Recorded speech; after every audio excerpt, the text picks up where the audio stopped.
శ్రీగురుభ్యో నమః. హరి ఓం. జగతం పితరం వందే పార్వతీ పరమేశ్వరం. సర్వం పరమేశ్వర అర్పితం. మకర రాశి వారు అనేకమైనటువంటి ఆర్థిక ఇబ్బందులకు గురవుతూ, అప్పుల బాధలను తట్టుకోలేక అనేక ఇబ్బందులకు గురవుతూ, వీటి వల్ల ఈ సంవత్సరం అంతా ప్రశ్నార్థకంగానే ఉంది గురుగారు, ఈ సమస్య నుంచి, ఆర్థిక సమస్య నుంచి బయటపడడానికి ఏవైనా మార్గాలు ఉన్నాయా? అదేవిధంగా అప్పుల వాళ్ళ బాధ వల్ల నేను తీసుకున్నటువంటి అప్పు తిరిగి తీర్చేటువంటి మార్గాలు కనబడక ఇంకాస్త నీచమైనటువంటి అప్పుల ఊబిలోకి దిగిపోతున్నాము.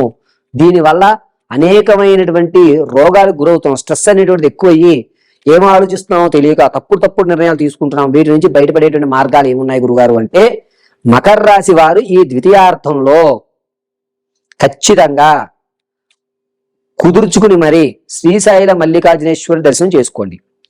లేదు శ్రీశైలం వచ్చేటువంటి అవకాశం మాకు దగ్గర లేదు గురుగారు అంటే, మరకత శివలింగం దొరుకుతుంది. మరకత శివలింగం తెచ్చుకుని రుద్రంలో ఓం నమో భగవన్ విశ్వేశ్వరాయ మహాదేవాయ త్రయంబకాయ త్రిభ్రాంతకాయ త్రికాగ్నికాలాయ కాలాగ్ని రుద్రాయ నీలకంఠాయ మృత్యుంజయాయ సర్వేశ్వరాయ సదాశివాయ శ్రీమన్మహాదేవాయ నమః అని ఈ పరసన్నా చెప్పుకుని స్వామివారికి కాస్త నీళ్లు ఉంచి, ఆ నీటిని అభిషేకం అయిన తర్వాత ఆ నీటిని పక్కగా పెట్టుకుని శుభ్రం చేసి స్వామివారికి భస్మము, గంధము, కుంకుమ అలంకరణ చేసి నీలవర్ణ పుష్పాలతో గాని లేదా మారేడు దళంతో గాని, అది కూడా లేకపోతే భస్మంతో గాని చక్కగా నమ శివాయ నమః ఐశ్వర్యప్రదాయ నమః ఐశ్వర్యప్రదాయ నమః అని 54 సార్లు విభూతి గాని నేను చెప్పిన గాని ఉంచండి. ఒకవేళ 54 మారేడు దళాలు దొరకడం లేదు గురుగారు, అదేవిధంగా నీలవర్ణ పుష్పాలు 54 దొరకడం లేదు అనుకుంటే గనక భస్మాన్ని 54 సార్లు ఐశ్వర్యప్రదాతాయ నమః అని ఉంచండి. ఇలా చేయడం వల్ల మకర రాశి వారికి ఆర్థిక ఇబ్బందుల నుంచి బయటపడడానికి మార్గాలు, అవకాశాలు, సెకండ్ ఇన్కమ్ జనరేట్ అయ్యేటువంటి అవకాశం సెప్టెంబర్ 20వ తారీఖు తర్వాత ఏర్పడుతుంది. ఈ 2 నెలల్లోపు ఈశ్వరారాధన ఎంతగా చేసుకుంటే సెప్టెంబర్ 22 తర్వాత మకర రాశి వారు నిలబడడానికి అవకాశం ఏర్పడుతుంది. ఉగాదిలోగా నేను చెప్పినట్టుగా ఈ శివారాధన చేయడం వల్ల, మరకత శివారాధన చేయడం వల్ల 92% అప్పు తీర్చేటువంటి మార్గాలు కనబడిపోతాయి.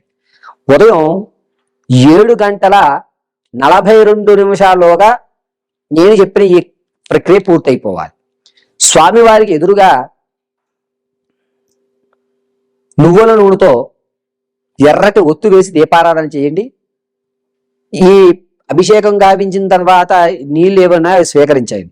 నేను చెప్పినట్టుగా ఆ మంత్రాన్ని చెప్పుకోలేము అనుకుంటే కనుక ఓం శిం శివాయ నమః అని 108 సార్లు పట్టించి భస్మం చేతిలో పట్టుకుని కాస్త భస్మం స్వామివారి వద్ద ఉంచి చేతిలో మిగిలిపోయినటువంటి భస్మాన్ని నీళ్ళల్లో కలుపుకుని ఉంగరం వేలు నీళ్ళలో పెట్టి ఐశ్వర్యప్రదాయ నమః గురువారు మేము చదువుకోలేదండి అంటే కనుక ఉంగరం వేలు నీళ్ళలో రౌండ్గా తిప్పి ఈశ్వరార్పితం అని స్వీకరించండి.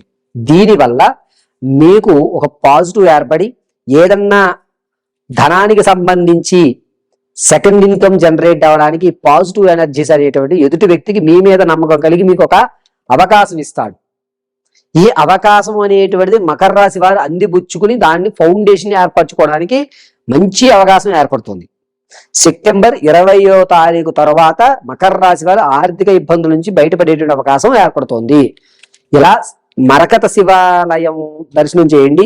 ఒకవేళ మరకత శివలింగం గురువారు మనకి ఎక్కడ ఉన్నాయి తెలియడం లేదంటే ఒక చిన్నది అంటే బొటన వేలు కంటే చిన్న సైజులో ఉన్నటువంటి మరకత శివలింగాన్ని ఇంట్లో తెచ్చుకుని నీళ్ళల్లో పెట్టుకుని పూజ అయిపోయిన తర్వాత అలంకరణ అంతా పూర్తయి ధూప నైవేద్యాలు సమర్పించుకున్న తర్వాత నైవేద్యంగా మిశ్రీ పెట్టుకోవచ్చు, కొబ్బరి పెట్టుకోవచ్చు, అరటిపండు పెట్టుకోవచ్చు, ఏదన్నా పెట్టండి. మీ స్తోమత, మీ స్థితి.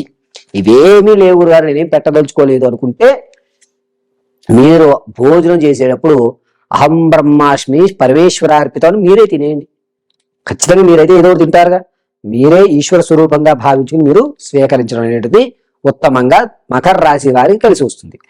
ఈ మకర రాశి వారు సెప్టెంబర్ 20 తర్వాత కలిగేటువంటి విధానంలో ఎక్కడా కూడా రాజీ పడాల్సిన అవసరం లేదు. మీకు వచ్చేటువంటి అవకాశం అద్భుతమైన అవకాశాలని చెప్పచ్చు. ఈ 3 నెలల్లో కూడా ఆర్థికంగా ఇబ్బంది పడకుండా నేను చెప్పినటువంటి మరకత శివలింగార్చన అనేటువంటిది మీకు అద్భుతంగా కలిసి వస్తుంది. అంతేకాకుండా ఈ ఆర్థిక ఇబ్బందుల వల్ల స్ట్రెస్కి ఎక్కువ గురైపోయి ఇతరతర చెడు అలవాట్లు చేసుకుని మానసికంగా ఆరోగ్యపరంగా ఏ ఇబ్బంది కలుగుతుంది గురువుగారు అనుకుంటే కనుక అటువంటి వారు ప్రతిరోజు ఉదయం చమకాన్ని విని, నమక చమకాలు అంటారు, ఇందులో నమ్మకం కంటే చమకాన్ని విని ఈశ్వరుడికి నమో జ్యేష్ఠాయ కనిష్ఠాయ చ అలా వస్తుంది. ఈ యొక్క చమక పారాయణ విని కాస్త నీళ్లు స్వామివారికి సమర్పించి మళ్ళా మీరు స్వీకరించండి. ఒకవేళ చమక పారాయణ కూడా వినలేము అనుకుంటే కనుక ఓం ఐం షిం శివాయ నమః, ఇక్కడ ఐం ముందు ఐం షిం శివాయ నమః అని కాస్త భస్మాన్ని నీళ్ళలో కలుపుకుని ఆరోగ్య ప్రదాతాయ నమః అని మీరు స్వీకరించేయండి.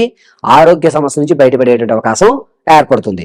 మకర రాశి వారికి సెప్టెంబర్ 20 తర్వాత మాత్రమే ఆర్థిక ఇబ్బందుల నుంచి కోలుకోవడం అనేది జరుగుతుంది. ఈలోగా మీరు అప్పుల వాళ్ళు మీకు టైం ఇవ్వడానికి కానీ, అప్పుల వాళ్ళు మీ ఇంటికి రాకుండా మీ యొక్క పరువు పోకుండా ఉండడానికి కానీ మరకత శివలింగ ఆరాధన మంచిది.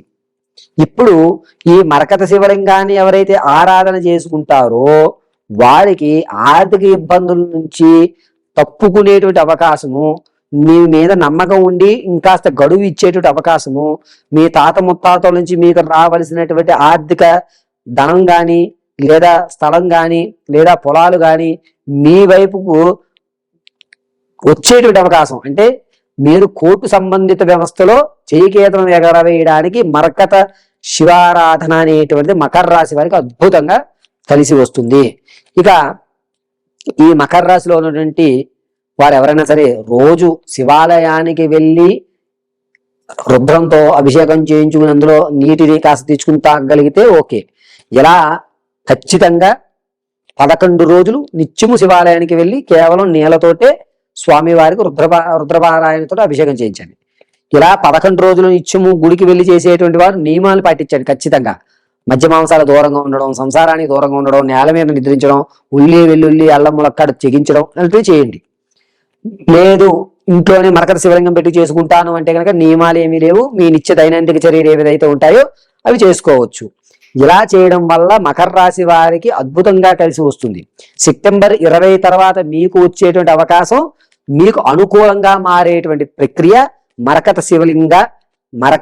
శివలింగ అర్చన గాని అభిషేకం గాని చేయడం వల్ల మాత్రమే లభిస్తుంది. ఇక మరిన్ని మీ వ్యక్తిగతంగా జాతకాన్ని తెలుసుకోవడానికి కింద స్క్రోల్ నెంబర్ను సంప్రదించినట్లయితే ఆర్థికంగా కానీ, స్థిరాస్తులు కానీ, విదేశ వ్యవస్థలు కానీ, విద్య ఉద్యోగ వ్యాపార సంతాన వివాహాది ఏ కార్యక్రమాలు ఏ సందర్భాల్లో జరుగుతాయి, దీనికి ఏదన్నా ఇబ్బందులు కలిగేటువంటి అవకాశం ఉందా, నెగిటివ్ ఏమైనా ప్రవేశించిందా, దీన్ని తొలగించుకునే మార్గాలు ఏవి అని పూర్తి విషయాన్ని మీకు విశదీకరించి చెప్పడం జరుగుతుంది. ఈ శివలింగాన్ని ఏం చేయాలి? నీళ్ళలో పెట్టుకుని నిత్యము అర్చన చేసుకోవచ్చు, దానికి తప్పేమీ లేదు. శివునికి చెరుకు రసంతో 21 రోజు కాదు, ఏ రోజు సమస్యగా ఉన్నా నిత్యము చేయగలిగితే అద్భుతం. సమస్య ఉన్నప్పుడు ఒక 5-6 రోజులు ఆ పాజిటివ్ మనం తీసుకోవడానికి విశేష ద్రవ్యాలతో అభిషేకం చేయడం ఉత్తమం. ప్రస్తుతం ఆర్థిక ఇబ్బంది నుంచి బయటపడటానికే మీనరాశి వారికి మనం చెప్తున్నాం కాబట్టి చెరుకు రసంతో మాత్రమే అభిషేకం చేసుకుని ఆ చెరుకు రసం సగభాగాన్ని జీవులకి సగభాగం మీరు స్వీకరించే విధంగా చూసుకోండి. ఇందులో మీనరాశి వారు చాలా జాగ్రత్తగా ఆర్థిక విషయంలో ఆగస్టు 20వ తారీఖు నుంచి సెప్టెంబర్ 14 వరకు చాలా జాగ్రత్తగా ఉండండి. తప్పుడు ఆలోచనతోటి, తప్పుడు వ్యవస్థతోటి మిమ్మల్ని తప్పుదారి పట్టించి మీ దగ్గర ఉన్న ధనాన్ని మోసం చేసేటువంటి వారు ఏర్పడుతున్నారు. కాబట్టి ఈశ్వరారాధన చేయడం వల్ల మీకు లభించేటువంటి ఈ నెగిటివ్ ఎనర్జీ, మీకు తప్పు ఆలోచన ఇచ్చేటువంటి వారు దూరం అయ్యేటువంటి అవకాశం ఏర్పడుతుంది. ఏది జరిగినా మీనరాశి వారికి సర్వం పరమేశ్వర అనుగ్రహంతో జరుగుతుందని చెప్పి నమ్మండి.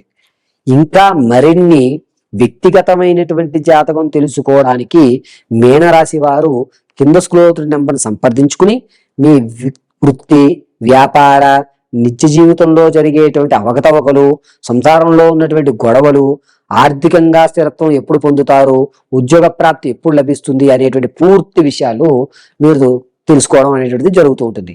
అంతేకాకుండా మీనరాశి వారు ఏ వ్యవస్థలోనా సరే నిత్యము ఈశ్వరారాధన ఒకటి మాత్రమే మిమ్మల్ని ఏడాది గట్టునెక్కించేటువంటి అవకాశం. సంవత్సరంలో ద్వితీయాంత అర్థంలో ప్రారంభమవుతున్నాం కాబట్టి మీనరాశి వారు ఖచ్చితంగా ఈశ్వరారాధన చెయ్యండి. పరమేశ్వరం సర్వం రక్షమాం.